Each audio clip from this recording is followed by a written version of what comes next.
Vamos, después de abordar las presidencias eh, radicales, la presidencia de Irigoyen, las dos presidencias y la presidencia de Alvear, vamos a estudiar qué pasó en la Argentina después de estas presidencias. Y vamos a ver cómo cayó la segunda presidencia de Irigoyen con el primer golpe de Estado del siglo XX. ¿eh? Discutible si es el primer golpe de Estado de la historia, porque ya había habido intervenciones militares o acciones militares. eh, Urquiza lo había despojado a Juan Manuel de Rosas del cargo de gobernador de Buenos Aires en el pasado. También podríamos irnos más atrás y podríamos decir que Cornelio Saavedra, el primer presidente de la primera junta, eh, lo quitó, digamos, del poder a través de una acción militar al virrey, al último virrey, a Baltasar Hidalgo de Cisneros. Podríamos hablar también San Martín, por ejemplo, con su tropa, avanzó y forzó la renuncia del triunvirato en su época, que manejaba Bernardino Rivadavia. O sea, a lo largo de toda la historia argentina hubo casos en donde hubo acciones militares que quitaron al que estaba gobernando en ese momento y lo sustituyeron por otro. Pero el golpe de Estado que llevó a la renuncia de Irigoyen eh, es considerado el golpe de Estado de 1930 el primer golpe de Estado del siglo XX, que inaugura una sucesión de golpes de Estado que hubo en la historia argentina hasta 1983, en donde cada vez los gobiernos democráticos duraban menos, cada vez se sucedían golpes de Estado con mayor frecuencia. Estando Irigoyen como presidente, se formó en la Argentina un movimiento conocido como movimiento nacionalista. Este movimiento nacionalista reclutaba entre sus miembros a algunos sectores de los que habían sido partidarios o que tenían simpatías por el movimiento federal, por el partido federal que se había enfrentado en toda la historia argentina durante el siglo XIX con los unitarios. Este sector nacionalista, este movimiento nacionalista, se oponía al mismo tiempo al régimen liberal, a lo que Irigoyen llamaba el régimen, este sector integrado por una oligarquía económica que manejaba el poder, y al mismo tiempo se oponía al socialismo, que ya se había introducido en la Argentina y que había penetrado en muchos de los sindicatos. Y defendía la tradición nacional, lo propio y la identidad argentina, basado en la idea de la hispanidad, de lo hispánico y de lo católico como características propias de la nación argentina, tal cual era. En ese sentido, eran fuertes defensores de la riqueza nacional, no querían permitir que otras naciones con un sentido imperial se apropien de la riqueza argentina, promovían la idea de un Estado industrial, un Estado productivo, que no dependa de los otros países porque solamente produce materias primas y nada más, y exaltaba y alentaba formar un pueblo que se pueda unir en torno a la grandeza de la nación, y no separados según su clase. No enfrentar a los argentinos uno con otro, sino todos unidos en pos de la grandeza argentina. Este era el discurso que alentaba el movimiento nacionalista. Aunque dentro del movimiento nacionalista había dos sectores, dos grupos. Una tendencia más popular y una tendencia más elitista. La tendencia popular confiaba en el pueblo, confiaba en la gente y en el sentimiento nacionalista de la gente. La tendencia elitista confiaba en un grupo de personas reducidos, los más calificados, los más capaces, que eran los que tenían que conducir la revolución. Y en este marco, en los que pensaban eran en las Fuerzas Armadas. Es decir, confiaban en una revolución militar, que los que iban a lograr instaurar estos valores nacionales iban a ser las Fuerzas Armadas, iba a ser el ejército. No confiaban en los partidos políticos para que pueda entrar la paz, el orden, la independencia, veían que se peleaban entre ellos, que tenían intereses mezquinos, que protegían a los que formaban parte del mismo partido, y que eso conspiraba contra el bien de la nación, y pensaban que lo que tenían que hacer era venir miembros de las Fuerzas Armadas, ocupar el poder y de esa manera llevar adelante el país. Tenían ideas parecidas en muchos puntos a las ideas de Irigoyen. Recordemos que Irigoyen había instaurado la fiesta del 12 de octubre, el Día de la Hispanidad, para recordar nuestras raíces hispánicas, que Irigoyen quería defender también la producción nacional, pero consideraban que Irigoyen era muy populista, que tomaba medidas para congraciar, para tener el apoyo de la gente, aunque no sean las mejores medidas para el país, y además que no conseguía industrializar el país para instalarlo como una potencia industrial.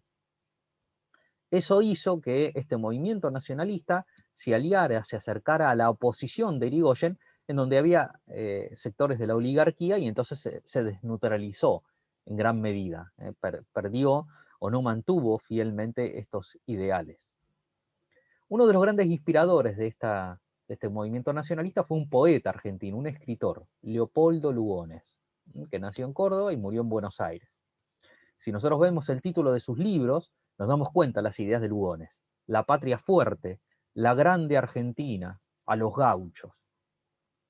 La idea de él es que había que buscar un patriotismo heroico, el heroísmo, para volver a los valores fundamentales de la patria y dejar la frivolidad, dejar la superficialidad, dejar de ocuparse de cosas poco importantes para realmente centrarse, eso lo debía hacer el pueblo argentino, en trabajar por la grandeza del país.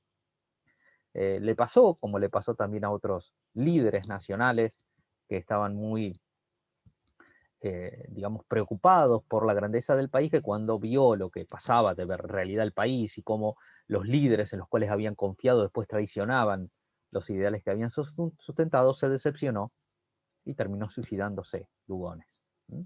Por ejemplo, este es uno de sus poemas, de A los gauchos.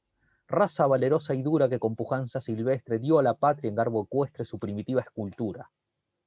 Una terrible ventura va su sacrificio unida como despliega la herida que al toro desfonda el cuello, en el raudal del degüello la bandera de la vida. Una exaltación del gaucho.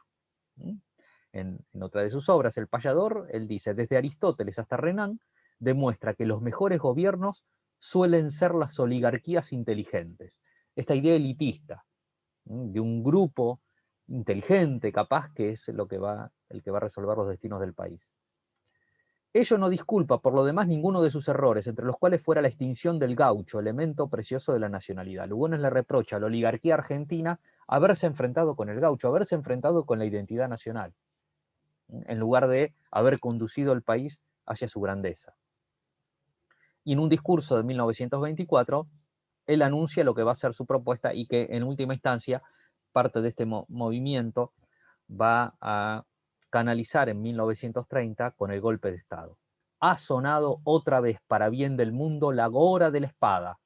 La hora de la espada, o sea, cuando vienen los militares a tomar el poder. Pacifismo, colectivismo, democracia son sinónimos de la misma vacante que el destino ofrece al jefe predestinado. Es decir, hay un jefe predestinado, que es aquel que tiene más condiciones, más capaz para tomar el poder. Y estas ideas de pacifismo, colectivismo, o sea, las ideas del comunismo, democracia, lo que muestran es un vacío de poder que tiene que venir este jefe a llenar. Amar, combatir, mandar, enseñar. El ejército es la última aristocracia. La aristocracia es el grupo selecto de los mejores. La última posibilidad de organización jerárquica que nos resta entre la disolución demagógica. Esta idea de que todos valen igual, de que todos votan igual, frente a eso, que lo que termina haciendo es disolver, tiene que venir la última aristocracia, los mejores, y tomar el control del poder.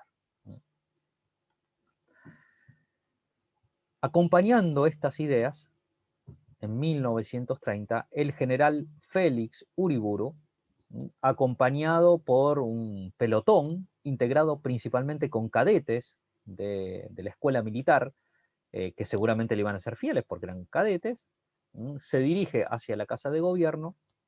En ese momento Irigoyen estaba de licencia por enfermedad, el vicepresidente renuncia, el vicepresidente, perdón, había renunciado, recordemos que había, no, en ese momento el vicepresidente renuncia de Irigoyen se traslada a La Plata, en donde le dicen que hay algunos militares que son leales a él, pero finalmente no lo apoyan y también renuncia Irigoyen y toma el poder, toma el gobierno el general José Félix Uriburu.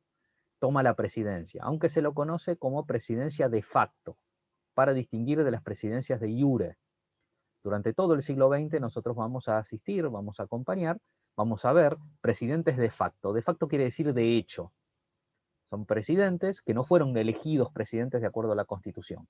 Por eso, de hecho, son presidentes. Pero la Corte Suprema, en un caso que se sometió a su decisión, anunció que, siendo que era el que estaba gobernando de hecho, sus normas y sus decisiones debían ser respetadas y obedecidas. Y de esa manera se legitimó el gobierno y las decisiones del nuevo presidente que no había sido elegido. Uriburu pertenecía al sector nacionalista del ejército, este sector que adhería a las ideas nacionales de la grandeza del país, de la industrialización, de la defensa de la identidad nacional, de la oposición al socialismo y al liberalismo, y era de la idea de reemplazar los partidos políticos, con los cuales les parecía que eran los responsables de digamos, de la tragedia del país, por un sistema corporativo en donde estuvieran representados los obreros, los industriales, las regiones, las provincias, y de esa manera gobernar sin partidos políticos. Sin embargo, gradualmente se fue acercando a asesores vinculados al régimen, vinculados a la oligarquía liberal, disolvió el Congreso, dictó el estado de sitio que le permitía detener personas sin orden judicial y de esa manera evitó a los opositores. A las provincias radicales las intervino, y también en las universidades que tenían las ideas de la reforma. Persiguió a los opositores, empezó a usar la tortura en ese momento de manera sistemática, y terminó protegiendo los intereses económicos extranjeros, que era lo contrario de lo que él había anunciado. A raíz de eso, el otro general, el general Justo, que había estado con Uriburu en el golpe, pero era de una tendencia más liberal, no era nacionalista, lo presiona a Uriburu, y Uriburu, para que llame a elecciones, para normalizar la democracia en el país. Se llaman elecciones para gobernador en la provincia de Buenos Aires, pero gana el radicalismo, y entonces Uriburu anula esas elecciones, trayendo gran descontento, hasta que, por presión de Justo, llama a elecciones para presidente, pero sin permitirle a Alvear que se presente a las elecciones, por lo cual el radicalismo no tenía candidato. Y entonces aparecen dos fórmulas. La concordancia, en donde el mismo general Justo se presenta para ser presidente en las elecciones, en donde había radicales que no estaban con Irigoyen, antipersonalistas, había conservadores, había socialistas independientes, y Lisandro de la Torre, el que sería senador por la Alianza Civil, que reúne a socialistas y demócratas progresistas. Y comienza con la elección de Justo una década de años, aproximadamente 10 años, 11 años, que se conoce como la década infame. ¿Por qué?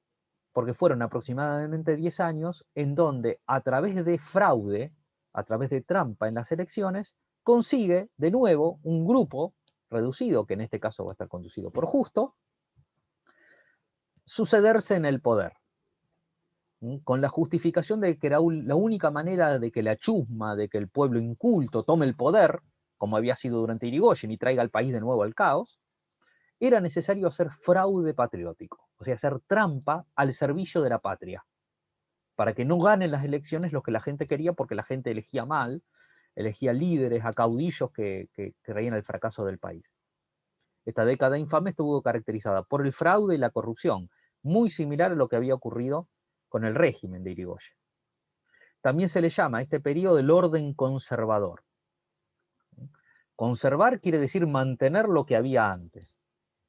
¿Qué es lo que se quería mantener? El control político y económico, la situación que terminaba beneficiando a los grandes estancieros, a los comerciantes ligados al capital extranjero, no aceptando medidas para distribuir mejor la riqueza, para beneficiar más a las clases más bajas.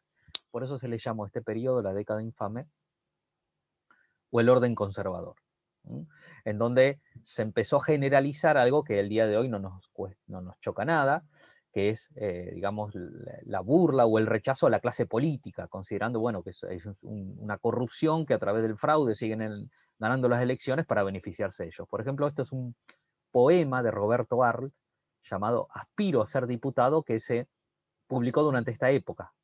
Aspiro a ser diputado porque aspiro a robar en grande y acomodarme mejor.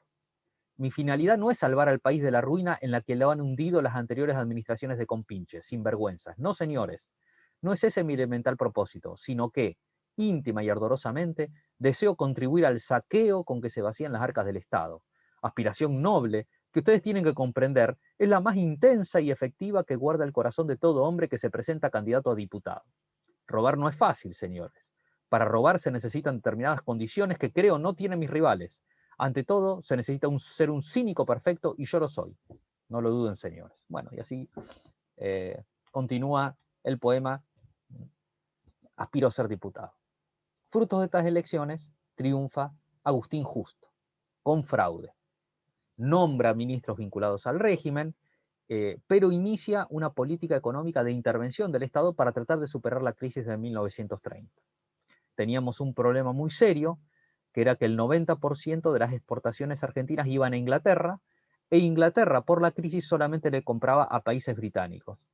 Entonces, Justo lo designa a Julio Roca, que era vicepresidente, que era el hijo del general Roca, que había sido presidente, que vaya a Inglaterra para negociar que nos vuelvan a comprar los productos, y Roca celebra el acuerdo Roca-Runciman, que muchos consideran un acuerdo ruinoso para la Argentina, muy beneficioso para los ingleses, porque disponía que Inglaterra le iba a seguir comprando carnes a Argentina, pero un 15% más barata que la que se la compraba anteriormente. Muchos acusan a Roca de por querer amigarse con Inglaterra, por la admiración que tenían por los ingleses, en lugar de buscar otros compradores, acordaron algo ruinoso. Roca, después del acuerdo, declaró en Londres: la República Argentina, por su independencia recíproca, es desde el punto de vista económico parte integrante del Imperio Británico. Entonces se imaginarán por qué los sectores nacionalistas, los sectores vinculados al radicalismo, entonces se oponían al orden conservador y y a esta década infame. Una década de mucha corrupción, donde dentro del Senado de la Nación se disparó para matarlo al senador Lisandro de la Torre, que estaba investigando corrupción en frigoríficos ingleses y norteamericanos. Justo se le interpuso cuando le dispararon otro senador, el senador Bordavere, que recibió el balazo en la espalda y murió. Adentro del recinto del Senado ocurrió esto, lo cual nos permite ver los alcances de la problemática que habían adquirido.